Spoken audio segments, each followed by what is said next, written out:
Halo, Assalamualaikum warahmatullahi wabarakatuh. Berjumpa lagi bersama saya, Bu Nelly. Hari ini kita akan belajar tentang pola pengembangan teks eksposisi. Pola pengembangan paragraf teks eksposisi sangat ditentukan oleh alur pemikiran yang terkandung di dalamnya.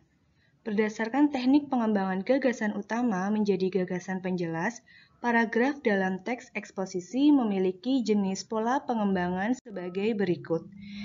Yang pertama, ada pola paragraf umum khusus atau deduktif.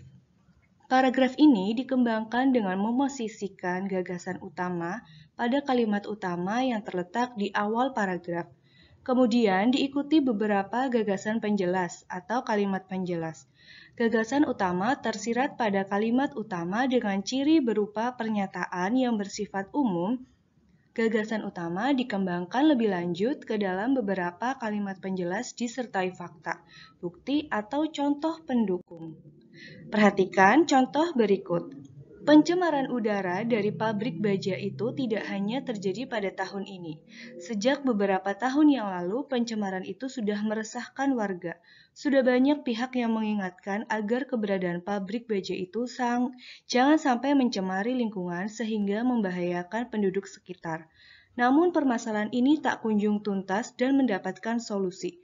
Keluhan warga masih terus muncul dengan tuntutan yang sama, yaitu lingkungan menjadi sehat dan nyaman. Pada paragraf tersebut, terdapat kalimat utama yang terletak di awal kalimat, yaitu pencemaran udara dari pabrik baja itu tidak hanya terjadi pada tahun ini.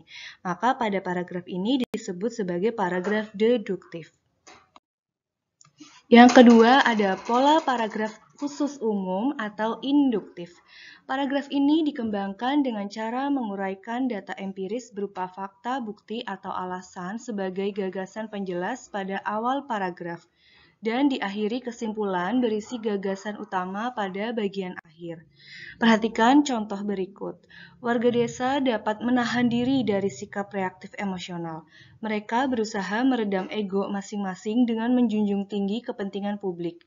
Setelah lahir adanya kesepakatan, mereka hidup secara berdampingan. Mereka senantiasa memegang prinsip kerukunan yang dikukuhkan para leluhur selama berabad-abad silam. Pada paragraf ini, contohnya itu terletak di akhir kalimat, maka disebut sebagai paragraf deinduktif. Kemudian ada pola pengembangan ilustrasi. Pada pola pengembangan ilustrasi, penulis akan menyampaikan gagasan di awal paragraf. Kemudian diperinci dengan beberapa ilustrasi yang dapat mendukung gagasan-gagasan tersebut.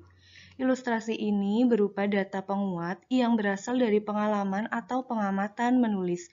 Tujuannya untuk membuktikan gagasan yang disampaikan. Contoh, pasalnya dengan berolahraga kita dapat terhindar dari penyakit. Misalnya saja dengan berenang. Olahraga yang dilakukan di dalam air sangat berguna menyehatkan kesehatan paru-paru dalam bernapas. Nah, di sini itu terdapat kata misalnya saja dengan berenang. Kata misalnya tersebut sebagai gambaran atau sebagai pola pengembangan dari ilustrasi. Selanjutnya ada pola perbandingan. Pada pola ini, penulis akan membandingkan gagasan yang disampaikan dengan benda, keadaan, atau hal-hal lain yang memiliki persamaan atau perbedaan. Tujuannya untuk memperkuat gagasan penulis agar dapat meyakinkan pembaca. Perhatikan contoh berikut.